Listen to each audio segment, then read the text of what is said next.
सत श्री अकाल जी सारिਆਂ ਨੂੰ welcome to Chetan Bharat learning and welcome back to our series of ETI examination through MCQs। ਅਸੀਂ ETI ਐਗਜ਼ਾਮੀਨੇਸ਼ਨ ਜਿਹੜਾ ਤੁਹਾਡਾ ਹੈਗਾ ਐਕਸਾਈਜ਼ ਐਂਡ ਟੈਕਸੇਸ਼ਨ ਦਾ ਜਿਹੜਾ ਤੁਹਾਡਾ ਪੇਪਰ ਹੈਗਾ ਉਹਦੇ MCQs ਦੇ ਥਰੂ ਤੁਹਾਡੇ ਪ੍ਰੈਪਰੇਸ਼ਨ ਕਰਾ ਰਹੇ ਹਾਂ ਤੇ ਤੁਹਾਡੇ MCQ ਦੀ ਪ੍ਰੈਕਟਿਸ ਵੀ ਕਰਾ ਰਹੇ ਹਾਂ। ਤਾਂ ਤੁਸੀਂ ਜਾਣਦੇ ਹੋ ਇਸ ਸੀਰੀਜ਼ ਦੇ ਵਿੱਚ ਅਸੀਂ ਕਰ ਕੀ ਰਹੇ ਹਾਂ ਕਿ ਅਸੀਂ ਰੋਜ਼ ਰਾਤ ਨੂੰ 9 ਵਜੇ 5 MCQs ਦਵਾਂਗੇ from taxation वाला component and 5 MCQs ਦਵਾਂਗੇ ਅਸੀਂ from industrial relations वाला component। ठीक है, मैं फिर बार-बार रिपीट कर रहा हूं।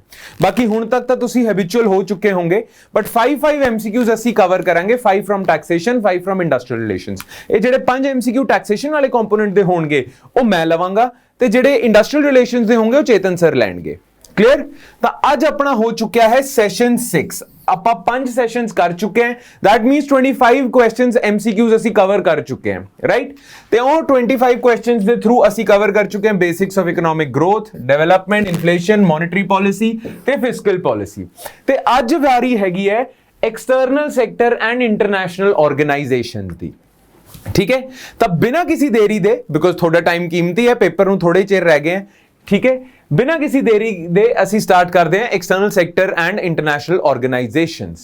ऑलराइट, चलो फिर पहला question number 1, what does pegged exchange rate system mean?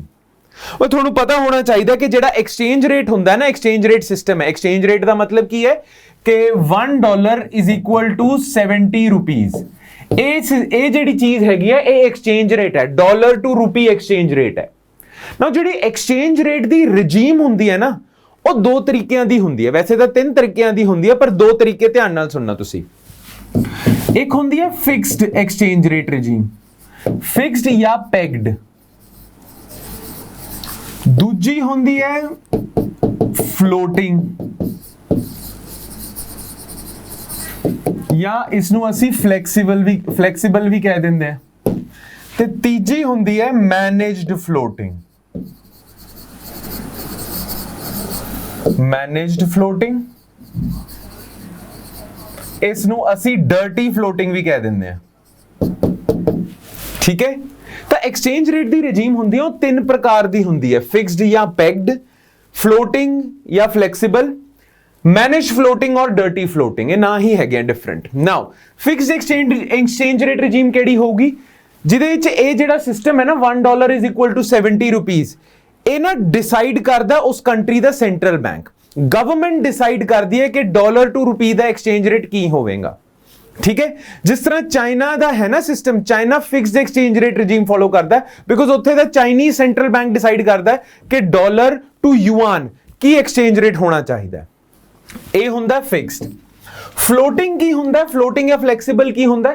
Floating ਜਾਂ ਫਲੈਕਸੀਬਲ ਦੇ ਵਿੱਚ ਨਾ ਮਾਰਕੀਟ ਡਿਸਾਈਡ ਕਰਦੀ ਹੈ, forces of demand and supply decide ਕਰਦੇ ਆ ਕਿ $1 = 7 ਕਿੰਨੇ ਰੁਪੀਸ ਹੋਵੇਗਾ।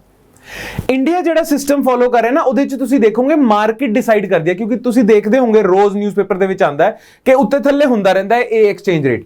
ਕਦੇ ਕਦੇ ਰੁਪਿਆ ਡਾਲਰ ਦੇ ਮੁਕਾਬਲੇ 75 ਹੋ ਜਾਂਦਾ, ਕਦੀ 76 ਹੋ ਜਾਂਦਾ, ਕਦੀ 72 ਹੋ ਜਾਂਦਾ, ਰਾਈਟ? ਇਹ ਨਾ market forces of demand supply ਕਰਕੇ ਫਲਕਚੁਏਟ ਕਰਦਾ ਰਹਿੰਦਾ। ਠੀਕ ਹੈ, ਤਾਂ ਇਸ ਨੂੰ ਅਸੀਂ ਫਲੋਟਿੰਗ ਜਾਂ ਫਲੈਕਸੀਬਲ ਕਹਿੰਦੇ ਆ। ਤੇ ਤੀਜੀ ਕੈਟੇਗਰੀ ਹੁੰਦੀ ਹੈ ਜਿਹੜੀ ਇੰਡੀਆ ਫੋਲੋ ਕਰਦਾ ਐਕਚੁਅਲੀ, ਉਹ ਹੁੰਦੀ ਹੈ ਮੈਨੇਜਡ ਫਲੋਟਿੰਗ ਜਾਂ ਡਰਟੀ ਫਲੋਟਿੰਗ। ਇਹਦੇ ਚ ਹੁੰਦਾ ਕੀ ਹੈ ਕਿ ਜਿਹੜਾ ਤੁਹਾਡਾ ਐਕਸਚੇਂਜ ਰੇਟ ਹੈ ਉਹ ਸਾਰਾ ਸੈੱਟ ਸਿਸਟਮ, ਐਕਸਚੇਂਜ ਰੇਟ ਜਿਹੜਾ ਹੁੰਦਾ, ਐਕਸਚੇਂਜ ਰੇਟ ਜਿਹੜਾ ਸੈੱਟ ਹੁੰਦਾ ਉਹ ਕਰਦਾ ਤਾਂ ਮਾਰਕੀਟ ਹੀ ਹੈ। ਮਾਰਕੀਟ ਹੀ ਸੈੱਟ ਕਰਦੀ ਹੈ, forces of demand and supply ਹੀ ਇਸ ਰੇਟ ਨੂੰ ਡਿਟਰਮਿਨ ਕਰਦੇ ਆ। ਪਰ ਇਸ ਦੇ ਵਿੱਚ ਨਾ ਆਪ ਤੁਹਾਡੀ ਜਿਹੜੀ ਕੰਟਰੀ, ਆਪ ਦੀ ਜਿਹੜੀ ਕੰਟਰੀ ਹੈ ਜਾਂ ਤੁਹਾਡੇ ਕੰਟਰੀ ਦਾ ਜਿਹੜਾ ਸੈਂਟਰਲ ਬੈਂਕ ਹੈ ਉਹ ਇੰਟਰਫੇਅਰ ਵੀ ਕਰਦਾ ਹੈ। ਮਾਰਕੀਟ ਡਿਸਾਈਡ ਕਰੂਗੀ $1 = 70 ਰੁਪੀਸ, ਪਰ ਮਾਰਕੀਟ ਦੇ ਵਿੱਚ ਨਾ RBI tries to manipulate this interest rate। Market ਨੂੰ ਹੀ ਯੂਜ਼ ਕਰਕੇ ਮੈਨੀਪੂਲੇਸ਼ਨ ਕਰਦਾ। ਜੇ ਤੁਹਾਡੀ ਕੰਟਰੀ ਦੀ ਗਵਰਨਮੈਂਟ ਜਾਂ ਸੈਂਟਰਲ ਬੈਂਕ ਮਾਰਕੀਟ ਫੋਰਸਿਸ ਨੂੰ ਮੈਨੀਪੂਲੇਟ ਕਰਕੇ ਐਕਸਚੇਂਜ ਰੇਟ ਸਿਸਟਮ ਸੈੱਟ ਕਰਦੇ ਆ, ਉਹਨੂੰ ਅਸੀਂ ਮੈਨੇਜਡ ਫਲੋਟਿੰਗ ਜਾਂ ਡਰਟੀ ਫਲੋਟਿੰਗ ਕਹਿੰਦੇ ਆ, ਤੇ ਇੰਡੀਆ ਇਹੀ ਫੋਲੋ ਕਰਦਾ। ਠੀਕ ਹੈ, ਫਿਕਸਡ ਗਵਰਨਮੈਂਟ ਡਿਸਾਈਡ ਕਰੂਗੀ ਤੇ ਪੱਥਰ ਦੀ ਲਕੀਰ ਹੋਵੇਗੀ, ਉਹ ਜਿਹੜਾ ਗਵਰਨਮੈਂਟ ਨੇ ਕਹਿਤਾ ਉਹ ਪੱਥਰ ਦੀ ਲਕੀਰ ਹੈ। ਫਲੋਟਿੰਗ ਮਾਰਕੀਟ ਡਿਸਾਈਡ ਕਰਦੀ ਹੈ, ਕੋਈ ਵੀ ਇੰਟਰਫੇਅਰ ਨਹੀਂ ਕਰਦਾ। ਮੈਨੇਜ ਫਲੋਟਿੰਗ ਗਵਰਨਮੈਂਟ ਇੰਟਰਫੇਅਰ ਕਰਦੀ ਹੈ ਮਾਰਕੀਟ ਨਾਲ ਜਾਂ central bank RBI। Clear? Now fixed या पैक्ड ਜਿਹੜਾ ਹੁੰਦਾ ਨਾ, ਪੈਕਡ ਦੇ ਵਿੱਚ ਇੱਕ ਹੋਰ ਤਰੀਕਾ ਪਤਾ ਕੀ ਹੈ ਫਿਕਸ ਕਰਨ ਦਾ? ਤੁਸੀਂ ਪੈਗ ਕਰ ਦਿੰਦੇ ਹੋ, ਤੁਸੀਂ ਨਾ ਰੁਪਈਏ ਨੂੰ ਕਿਸੇ ਹੋਰ ਐਸੈਟ ਨਾਲ ਪੈਗ ਕਰ ਦੋਗੇ। ਸੋ for example government of India ਕਹਿ ਦੇਗੀ ਕਿ ਅੱਜ ਤੋਂ $1 70 ਰੁਪਏ ਦਾ ਹੈ, ਜਦ ਤੱਕ ਅਸੀਂ ਨਹੀਂ ਕਹਿੰਦੇ ਤਦ ਤੱਕ ਤੁਸੀਂ ਇਹੀ ਮੰਨਣਾ $1 70 ਰੁਪਏ ਦਾ ਹੈ, ਠੀਕ ਹੈ। ਇਹ ਹੁੰਦਾ ਹੈ ਤੁਹਾਡਾ ਫਿਕਸਡ। ਕਦੇ ਕਦੇ ਗਵਰਨਮੈਂਟ 골ਡ ਨਾਲ ਵੀ ਪੈਗ ਕਰ ਦਿੰਦੀ ਹੈ ਕਿ ਰੁਪਏ ਦੀ ਵੈਲਿਊ 골ਡ ਨਾਲ ਉਹ ਕਰਤੀ, ਠੀਕ ਹੈ। ਕਿਸੇ ਇੱਕ ਐਸੈਟ ਨਾਲ ਨਾ ਤੁਸੀਂ ਪੈਗ ਕਰ ਦਿੰਦੇ ਹੋ, ਫਿਕਸ ਕਰ ਦਿੰਦੇ ਹੋ ਵੈਲਿਊ। ਤਾਂ what does peg exchange rate system means? Exchange rate is pegged at a particular level. Exchange rate is determined by forces of market, demand and supply। नहीं, ये ਤਾਂ floating होवेगा। Exchange rate is fixed by bank consortium। नहीं, bank ਤਾਂ ਹੁੰਦਾ ਹੀ ਨਹੀਂ ਵਿੱਚ। Exchange rate is fixed by government together with private players। नहीं, private players ਦਾ ਲੈਣਾ ਦੇਣਾ ਹੈ ਹੀ ਨਹੀਂ। पहली ऑप्शन सही है।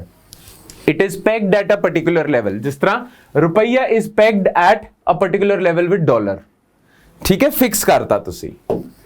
A question number 2, devaluation is said to occur when the exchange rate is, ना हुण ध्यान नाल सुनना, जे $1 70 ਰੁਪਏ ਦਾ ਹੈ ਤੇ ਹੁਣ मतलब या 2-3 ਮਹੀਨਿਆਂ ਦੇ ਬਾਅਦ $1 75 ਰੁਪਏ ਦਾ ਹੋ ਜਾਂਦਾ ਹੈ, ਅਸੀਂ ਕਹਿੰਦੇ ਨਾ ਰੁਪਿਆ ਵੀਕ ਹੋ ਗਿਆ।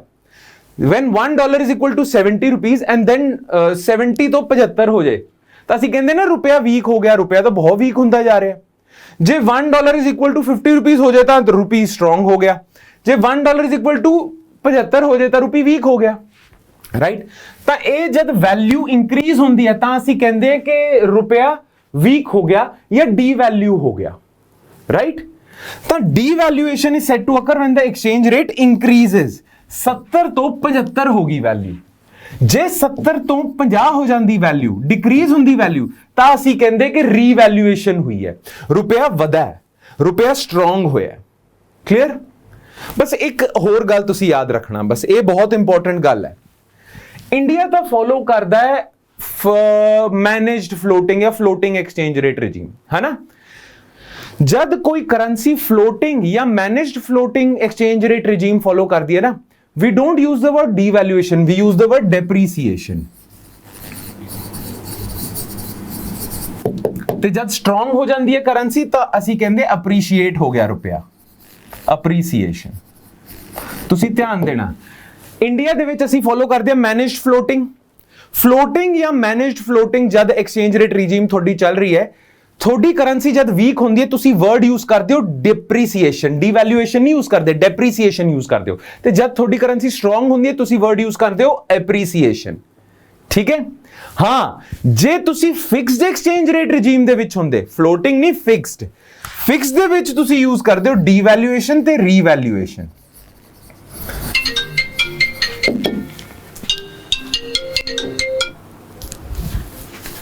ਫਿਕਸ ਦੇ ਵਿੱਚ ਤੁਸੀਂ ਯੂਜ਼ ਕਰਦੇ ਹੋ ਡੀਵੈਲਿਊਏਸ਼ਨ ਤੇ ਰੀਵੈਲਿਊਏਸ਼ਨ, ਠੀਕ ਹੈ। ਤਾਂ ਰੀਵੈਲਿਊਏਸ਼ਨ ਮਤਲਬ ਕਰੰਸੀ ਥੋੜੀ ਸਟਰੋਂਗ ਹੋ ਰਹੀ ਹੈ, ਡੀਵੈਲਿਊਏਸ਼ਨ ਮਤਲਬ ਕਰੰਸੀ ਥੋੜੀ ਵੀਕ ਹੋ ਰਹੀ ਹੈ, ਠੀਕ ਹੈ ਜੀ। ਚਲੋ क्वेश्चन नंबर 3, हाँ इस क्वेश्चन का आंसर है ए।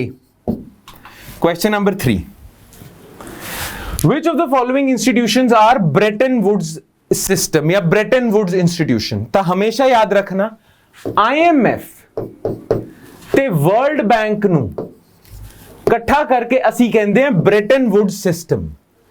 IMF and World Bank are known as Bretton Woods system. तो इसे करके इस क्वेश्चन का आंसर तो बनेगा IMF एंड वर्ल्ड बैंक। पर जे तुसी सारियां ऑप्शंस देख रहे हो तो इत्थे लिखा हुआ है IBRD IDA, है ना। IBRD and IDA are parts of World Bank. ਤੁਹਾਨੂੰ ਪਤਾ ਹੈ ਵਰਲਡ ਬੈਂਕ ਨੂੰ ਅਸੀਂ 5 ਵਰਲਡ ਬੈਂਕ ਦੇ ਨਾ 5 ਹੋਰ ਸਬ ਇੰਸਟੀਟਿਊਸ਼ਨਸ ਹੈਗੇ ਆ, 5 ਹੋਰ ਬ੍ਰਾਂਚਸ ਹੈਗੀਆਂ, ਠੀਕ ਹੈ। ਉਸ ਨੂੰ ਅਸੀਂ ਵਰਲਡ ਬੈਂਕ ਗਰੁੱਪ ਕਹਿੰਦੇ ਆ। ਧਿਆਨ ਨਾਲ ਸੁਣਨਾ, ਕਦੇ ਕਦੇ ਕੁਐਸਚਨ ਇਹਦੇ ਚੋਂ ਵੀ ਪੁੱਛਿਆ ਜਾ ਸਕਦਾ। ਵੈਸੇ ਤਾਂ ਤੁਹਾਨੂੰ ਇਸ ਕੁਐਸਚਨ ਦਾ ਆਨਸਰ ਹੈ ਬ੍ਰੈਟਨ ਵੁੱਡ ਸਿਸਟਮ ਨੂੰ ਅਸੀਂ ਕਹਿੰਦੇ ਆ IMF ਐਂਡ ਵਰਲਡ ਬੈਂਕ ਨੂੰ ਮਿਲਾ ਕੇ ਅਸੀਂ ਕਹਿੰਦੇ ਆ World Bank Bretton Wood system, ਠੀਕ ਹੈ। IMF plus World Bank gives you Bretton Wood system, but World Bank ਨੂੰ ਵੀ 5 ਪਾਰਟਸ ਦੇ ਵਿੱਚ ਤੁਸੀਂ ਡਿਵਾਈਡ ਕਰ ਸਕਦੇ ਹੋ। ਇਹ ਕੁਐਸਚਨ ਵੀ ਆ ਗਿਆ ਤਾਂ ਤੁਹਾਨੂੰ ਪਤਾ ਹੋਣਾ ਚਾਹੀਦਾ। ਹੁਣ ਵਰਲਡ ਬੈਂਕ 5 ਪਾਰਟਸ ਦੇ ਵਿੱਚ ਡਿਵਾਈਡ ਹੁੰਦਾ ਹੈ। Number 1 is IBRD, international bank for reconstruction and development. ਜਿਹੜਾ ਇੱਥੇ ਲਿਖਿਆ ਹੋਇਆ ਹੈ ਇਸ ਨੂੰ ਵੀ ਇਹ ਵਰਲਡ ਬੈਂਕ ਦਾ ਪਾਰਟ ਹੀ ਹੈ, international bank for reconstruction and development. Number 2 is international development association, ਇਸ ਨੂੰ ਅਸੀਂ IDA ਕਹਿੰਦੇ ਆ, ਇਹ ਵੀ ਵਰਲਡ ਬੈਂਕ ਗਰੁੱਪ ਦਾ ਪਾਰਟ ਹੈ, ਠੀਕ ਹੈ। Third is international finance corporation, IFC, ਇਹ ਵੀ ਵਰਲਡ ਬੈਂਕ ਗਰੁੱਪ ਦਾ ਪਾਰਟ ਹੈ। Number 4 multilateral investment guarantee agency, इसनू शॉर्ट फॉर्म बड़ा फेमस है इसका माइगा, ये भी वर्ल्ड बैंक का पार्ट है, ठीक है। ते फिफ्थ हो गया international system of dispute settlement, ठीक है, international system of dispute settlement. ये ਜਿਹੜੀਆਂ 5 ऑर्गेनाइजेशंस हैगियां ये मिला के बनाती हैं वर्ल्ड बैंक ग्रुप, ठीक है। तो वर्ल्ड बैंक जब भी किथे लिखा होए, मतलब वर्ल्ड बैंक का मतलब पता की है, world bank is made up of these 5 organisations. तो मैं MCQ पूछे ब्रेटन वुड सिस्टम दे विच केड़ी ऑर्गेनाइजेशंस हैगियां, ओदा तुहानू पता लग गया IMF एंड वर्ल्ड बैंक। जे थोड़े तो क्वेश्चन पूछा जाए कि केड़ी ऑर्गेनाइजेशन वर्ल्ड बैंक ग्रुप का पार्ट है, हुण तुहानू पता IBRD, IDA, IFC, Maiga, international system for dispute settlement, ठीक है, याद रखना, क्लियर। तो मैं एक्स्ट्रा इंफॉर्मेशन भी देती है थोनू अलॉन्ग विद दिस MCQ। चलो question number 4, which of the following is not included in India's forex reserve? now ध्यान नाल सुनना, इंडिया का जेड़ा forex reserve है it consists of 4 things, 4 चीजां दा बनया होया इंडिया दा forex reserve। Number 1 gold, number 2 foreign currency assets, जिस तरह RBI ਦੇ ਕੋਲ गवर्नमेंट ਦੇ ਕੋਲ ਹੁੰਦੇ ਆ डॉलर ਪਏ ਹੋਏ ਆ, ਪਾਉਂਡ ਪਏ ਹੋਏ ਆ, ਚਾਈਨੀਜ਼ ਕਰੰਸੀ ਪਈ ਹੋਈ ਹੈ, ਰਸ਼ੀਅਨ ਰੂਬਲ ਪਿਆ ਹੋਇਆ ਹੈ, ਇਹ ਫੋਰਨ ਕਰੰਸੀ ਐਸੈਟਸ ਗਿਣੇ ਜਾਂਦੇ ਆ। ਤਾਂ ਇਹ ਵੀ ਤੁਹਾਡੇ ਫੋਰੈਕਸ ਦਾ ਪਾਰਟ ਹੁੰਦਾ। ਫੋਰੈਕਸ ਦਾ ਮਤਲਬ ਪਤਾ ਕੀ ਹੈ, forex is short form for foreign exchange reserves. ਤਾਂ ਫੋਰਨ ਕਰੰਸੀ ਐਸੈਟਸ ਹੋ ਗਏ। Then third is special drawing rights,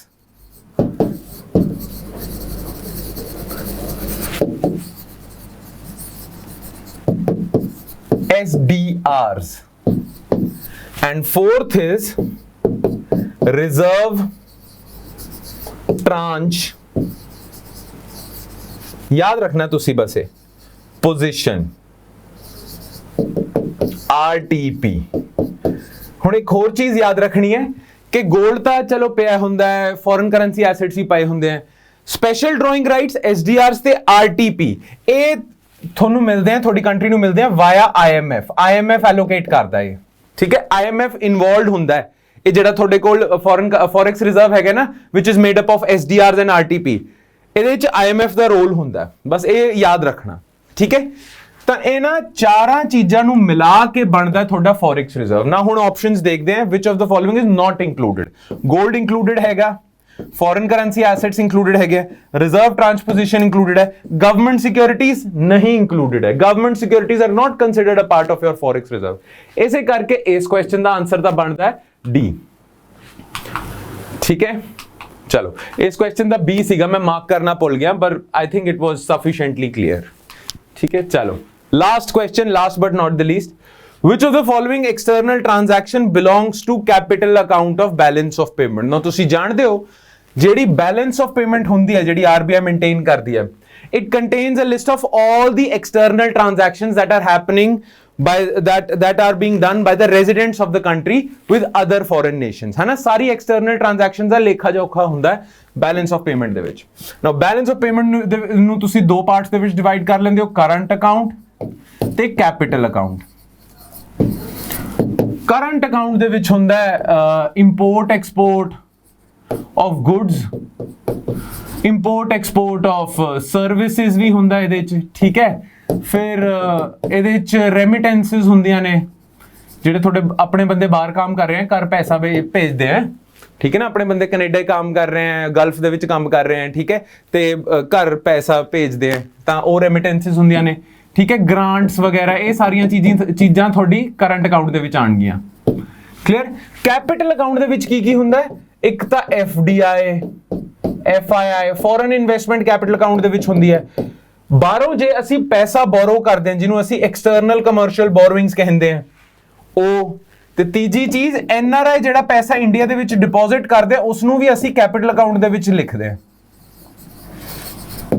ਠੀਕ ਹੈ, ਮੋٹے ਤੌਰ ਤੇ ਇਹੋ ਜਿਹੀ ਡਿਵੀਜ਼ਨ ਹੈ। Import export of services, remittances, grants ਵਗੈਰਾ ਵਗੈਰਾ, ਇਹ ਸਾਰੀ ਚੀਜ਼ਾਂ ਹੋਣਗੀਆਂ ਕਰੰਟ ਅਕਾਊਂਟ ਦੇ ਵਿੱਚ। ਕੈਪੀਟਲ ਅਕਾਊਂਟ ਦੇ ਵਿੱਚ ਹੋਊਗਾ ਬੋਰੋ ਕਰ ਰਹੇ ਹੋ ਜੇ ਤੁਸੀਂ ਬਾਹਰੋਂ, external commercial borrowings, FDI, FII, NRI deposits capital account ਦੇ ਵਿੱਚ ਹੁੰਦਾ ਹੈ। Now which of the following external transactions belong to the capital account of the balance of payment.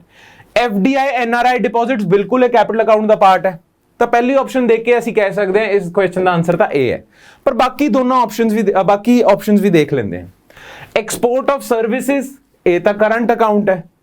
Purchase of fighter jet ਬਾय the government of India, ਜੇ government of India France ਤੋਂ Rafale jet ਖਰੀਦਦੀ ਹੈ, fighter jet ਖਰੀਦਦੀ ਹੈ, ਉਹ ਇੱਕ ਤਰੀਕੇ ਦੇ ਨਾਲ ਇੰਪੋਰਟ ਕਰ ਰਹੀ ਹੈ ਫਾਈਟਰ ਜੈਟ, ਰਾਈਟ? ਤਾਂ ਇੰਪੋਰਟ ਐਕਸਪੋਰਟ ਤਾਂ ਕਰੰਟ ਅਕਾਊਂਟ ਦੇ ਵਿੱਚ ਹੈ, ਤਾਂ ਇਹ ਵੀ ਕਰੰਟ ਅਕਾਊਂਟ ਹੈ, ਇਹ ਵੀ ਕਰੰਟ ਅਕਾਊਂਟ ਹੈ। ਪ੍ਰਾਈਵੇਟ ਰੈਮਿਟੈਂਸਿਸ ਫਰੋਮ ਅਬਰੋਡ, ਇਹ ਵੀ ਕਰੰਟ ਅਕਾਊਂਟ ਹੈ। ਪੁੱਛਿਆ ਤੁਹਾਡੇ ਤੋਂ ਹੈ ਕਿ ਕੈਪੀਟਲ ਅਕਾਊਂਟ ਦੇ ਵਿੱਚ ਕੀ ਹੈ, ਤੇ ਕੈਪੀਟਲ ਅਕਾਊਂਟ ਦੇ ਵਿੱਚ ਤਾਂ ਤੁਹਾਡਾ ਆਪਸ਼ਨ ਇਹ ਹੈ ਐਫਡੀਆਈ ਤੇ ਐਨਆਰਆਈ ਡਿਪੋਜ਼ਿਟਸ। ਆਲਰਾਈਟ, ਠੀਕ ਹੈ। ਤੇ ਇਸ ਦੇ ਨਾਲ ਆਪਣੇ ਸਾਰੇ ਅੱਜ ਦੇ ਟੈਕਸੇਸ਼ਨ ਦੇ 5 MCQs ਖਤਮ ਹੁੰਦੇ ਆ, ਤੇ ਅਸੀਂ ਕਵਰ ਕਰ ਚੁੱਕੇ ਐਕਸਟਰਨਲ ਸੈਕਟਰ ਤੇ ਪ੍ਰਾਈਵੇਟ ਇੰਟਰਨੈਸ਼ਨਲ ਆਰਗੇਨਾਈਜੇਸ਼ਨ। ਹੁਣ ਨੈਕਸਟ ਟੌਪਿਕ ਜਿਹੜਾ ਹੋਊਗਾ ਉਹ ਹੋਵੇਗਾ ਬਜਟ ਆਫ ਇੰਡੀਆ। ਠੀਕ ਹੈ, ਬਜਟ ਆਫ ਇੰਡੀਆ ਨੂੰ ਦੇਖਾਂਗੇ ਅਸੀਂ ਨੈਕਸਟ 5 MCQs ਦੇ ਥਰੂ। ਆਲਰਾਈਟ, ਚਲੋ ਫਿਰ, thank you so much guys.